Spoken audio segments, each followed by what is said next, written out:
From adversity to triumph, from desperate to fabulous.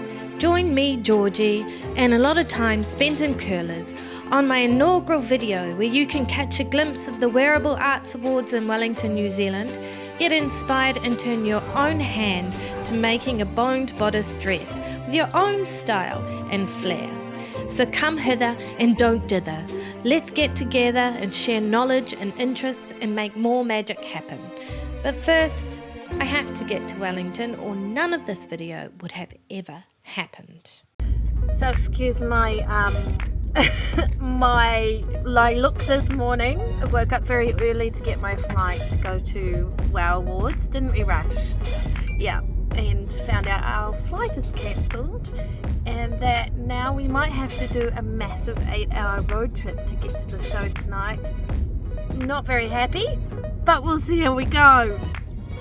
We've just left the airport, haven't we? And we are driving to Wellington. The road trip shall ensue.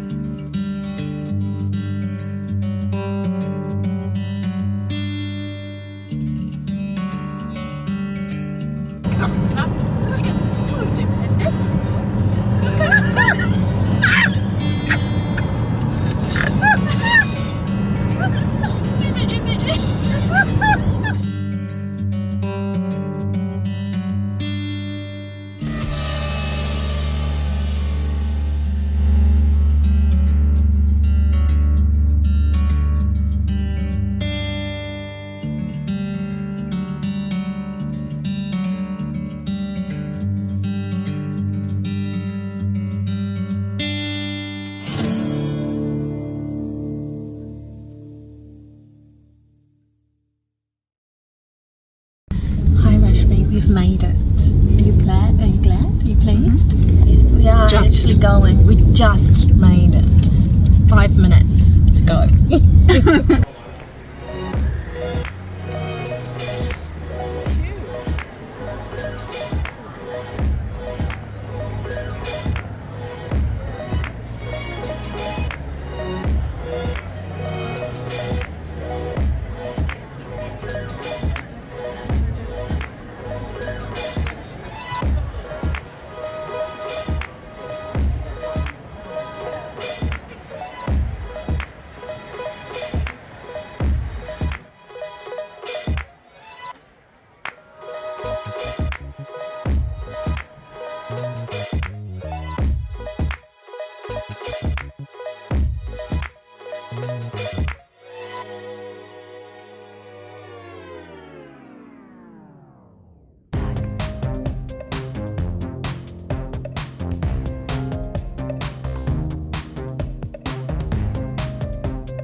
know. I'm going to look fabulous.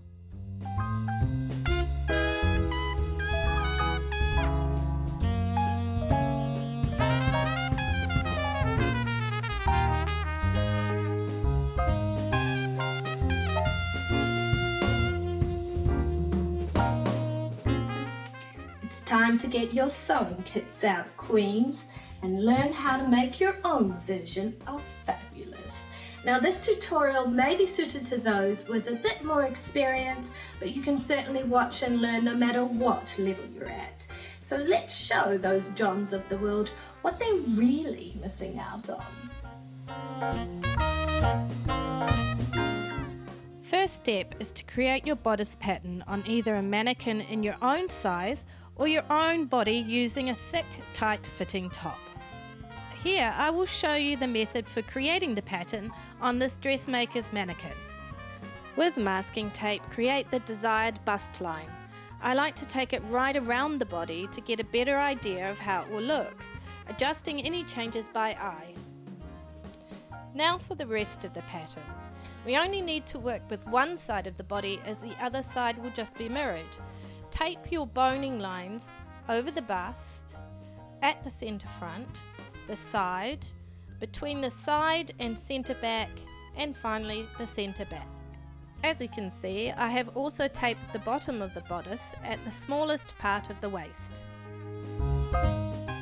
Now it's time to draw on your pattern lines through the middle of each piece of masking tape. You can see that I've decided to add in one more boning channel between the side and bust, as I've decided I want more structure to my bodice. But this isn't necessary, especially with more simple designs. Making your pattern pieces requires pins and some non-stretch fabric. I'm using some black cotton shirting so that you can see the pins well, but it's probably best to use a light colour so you can see the drawn lines through the fabric. Pin the fabric along your drawn lines for each part of your bodice. Now I would definitely suggest not pushing the pins into your body as I have here on this polystyrene mannequin. Just slide them in sideways as there are less pricks that way. Lastly, to avoid confusion, number each of your pattern pieces and also mark the top left corner so we don't end up all topsy-turvy.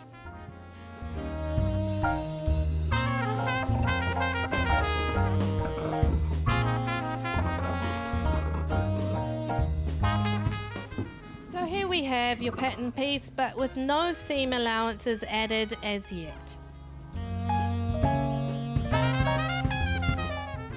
So here I have one half from the centre front to the centre back, and you're going to cut two pairs of the lining out of this and also one pair of the sequin fabric or your top fabric.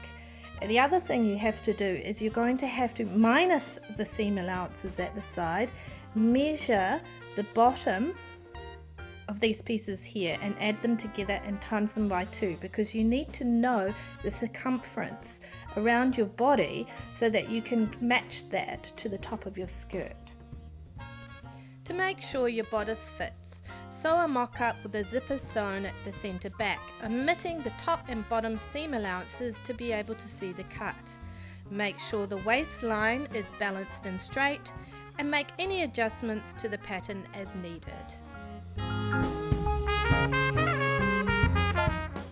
So now I've been cutting out my skirt as well. Now this is going to be up to you what you do, whether you want to do a straight skirt, a circle skirt, an A-line skirt, whatever you choose.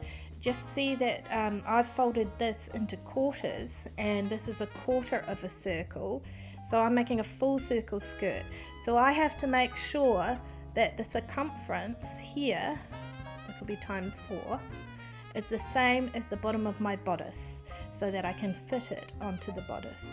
So that whatever skirt you choose, that's the most important thing you have to remember, is that this is going to be the same size as the bottom of your bodice. So here are all my pieces. I've cut 1/2 circle for the front skirt and 2 quarter circles for the back skirt to allow for the zipper at the centre back. I have 1 pair of the bodice pieces in my top fabric and 2 pairs of the bodice pieces in my lining. Fuse your lining fabric prior to cutting out the bodice pieces. We need the fabric to have more stability. I'm going to now sew the 3 bodices together at the side seams, leaving the centre backs open. You can see why labelling and keeping your pieces in the right order is a good idea to avoid costly mistakes. Here is my top bodice sewn together, and you can see that when we're working with sequined fabrics, you need to take some time to remove the sequins from your seam allowances, as sewing through sequins is usually not possible. It takes some time, but it's definitely worth it in the end.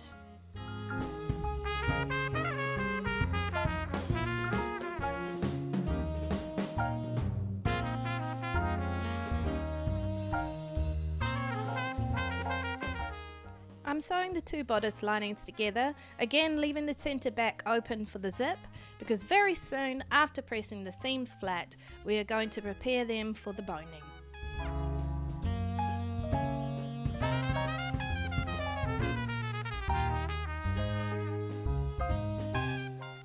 Here is the boning I've bought. It's not a special boning, it's just one I've bought at a local haberdashery store. And here are the 2 bodice linings, and I'm going to put them wrong sides together, and to make sure everything stays together nicely, we are going to make sure that the seams are matched perfectly and won't move around while sewing the boning channels. Do this by tacking them together prior to sewing the channels. Your channels should be accurate and sit either side of your boning. You can mark these with invisible markers or use your machine foot as a guide.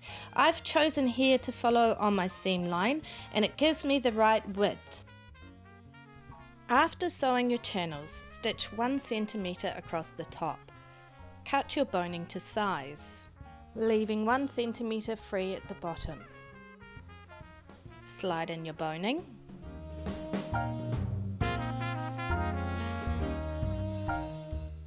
To secure it in place, stitch again at 1 centimetre from the bottom. I use a zipper foot to get in nice and close. At my centre front, due to my fabulous sweetheart neckline, I have a V shape to contend with. You may have to cut your boning to shape to give a better final result.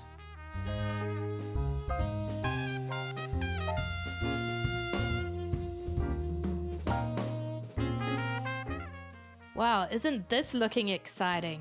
Let's put the bodices onto our skirts now. I've sewn the skirts together, again leaving the centre backs open. Pin the bottom of the bodices onto the top of the skirts and sew with a 1 centimetre seam allowance. I'm using a zipper foot to again get right up against the boning.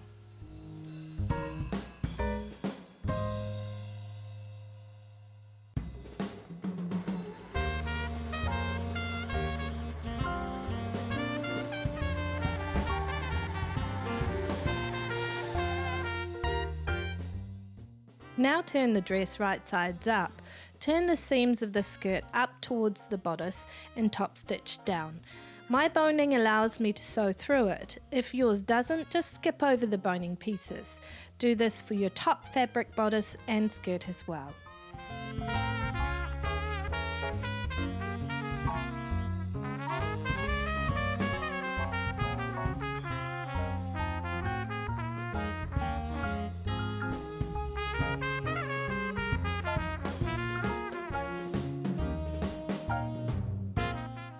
So this is the front of the zip here, and this is the front of the dress as well. So in the end, you're going to want them to be both facing out this way. In that respect, we're going to turn this over, and you're going to place it 1 centimetre from the top end.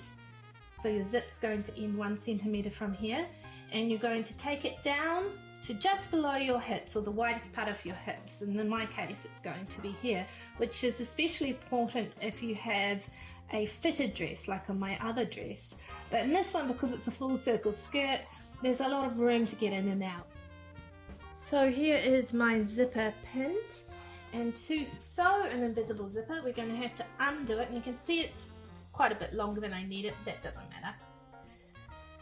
And when we sew down here, if you don't have an invisible zipper's foot, you're going to have to use your normal plain foot, and you're going to have to roll out this zipper and sew right in next to this line here. I'll zoom in so you can see it. Now this can be a little bit cumbersome, which is why it's really good to have an invisible zipper foot. I'm going to show you how to do it on the domestic machine, and I'm going to show you my invisible zipper foot on my industrial machine so you can see how much easier it is. This here is an invisible zipper foot. It has 2 grooves in which you can thread the open zipper into, depending on which side you are doing. This allows you to sew in nice and close to the zipper teeth without accidentally sewing into them.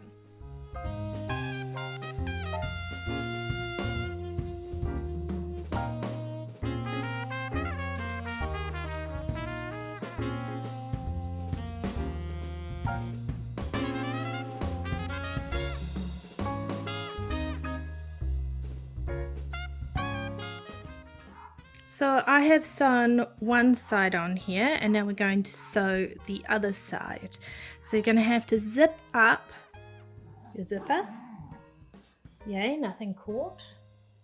And so that these 2 points here match up perfectly when you do the zipper, sew the zipper, you're going to place your one half on top of the other, matching perfectly the sew-on lines, and you're going to stay stitch here so that it doesn't move, so that we know that when we zip it up, these are going to match perfectly.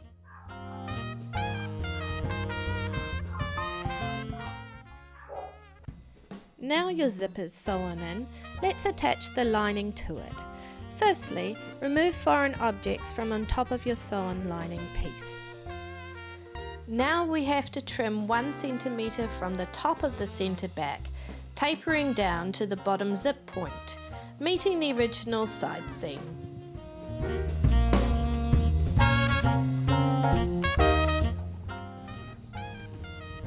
Okay, so now we're going to bag out the lining with a zipper.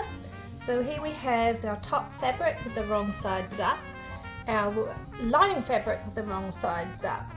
And we're going to flip out the zipper, pick up the lining, and we're going to pin it to the flipped out zipper all the way down as close as you can get to the bottom of the zip. And again, trying to match the bottom of the bodice. I like to tack this to keep it into place. After that, we're going to sew 5 millimeters from the edge of the fabric all the way down, so halfway through the zipper tape. Okay, so you're going to do that on this side and again on the other side.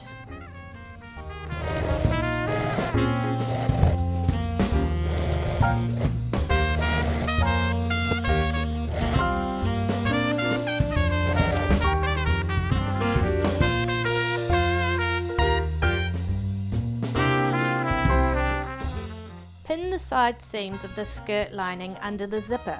Sew up as close as possible to the zip. There will be a gap, but that's okay. Flipping the dress out the right way, the bottom of the zip will look like this on the lining side.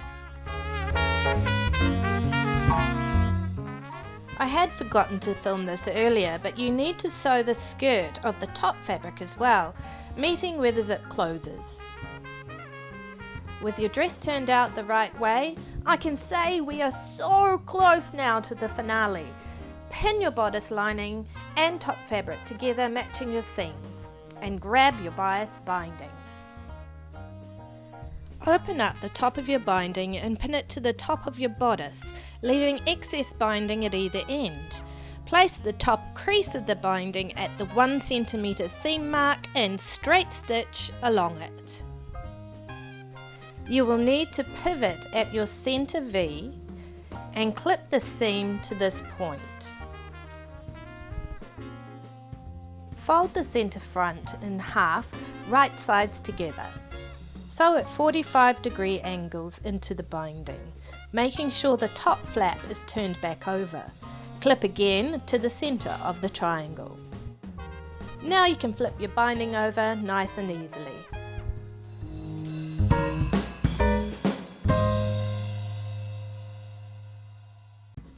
We need to bag out the ends of the binding to give nice finish to ends. Turn the binding in half with right sides together. Sew just past the zipper.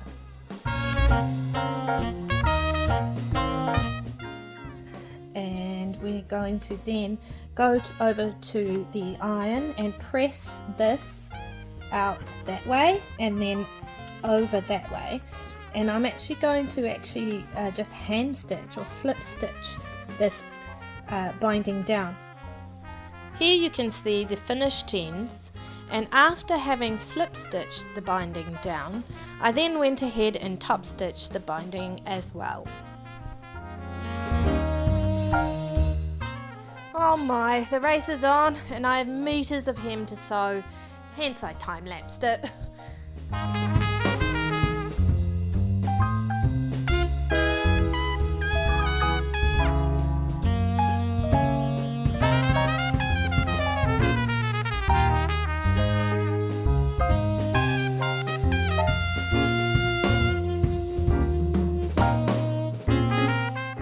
So this is the very last thing I've done. I've opened up the skirts to show the wrong sides, and right at the waistline you're going to slip stitch the waists together so they don't move around and stay nice. Okay, and now for the grand finale.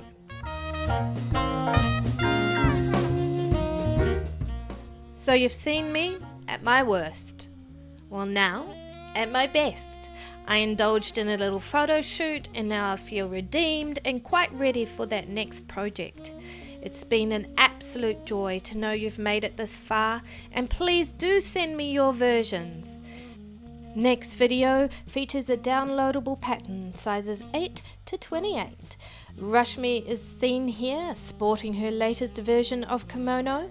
Like and subscribe to create your own wardrobe of fabulous. Hello.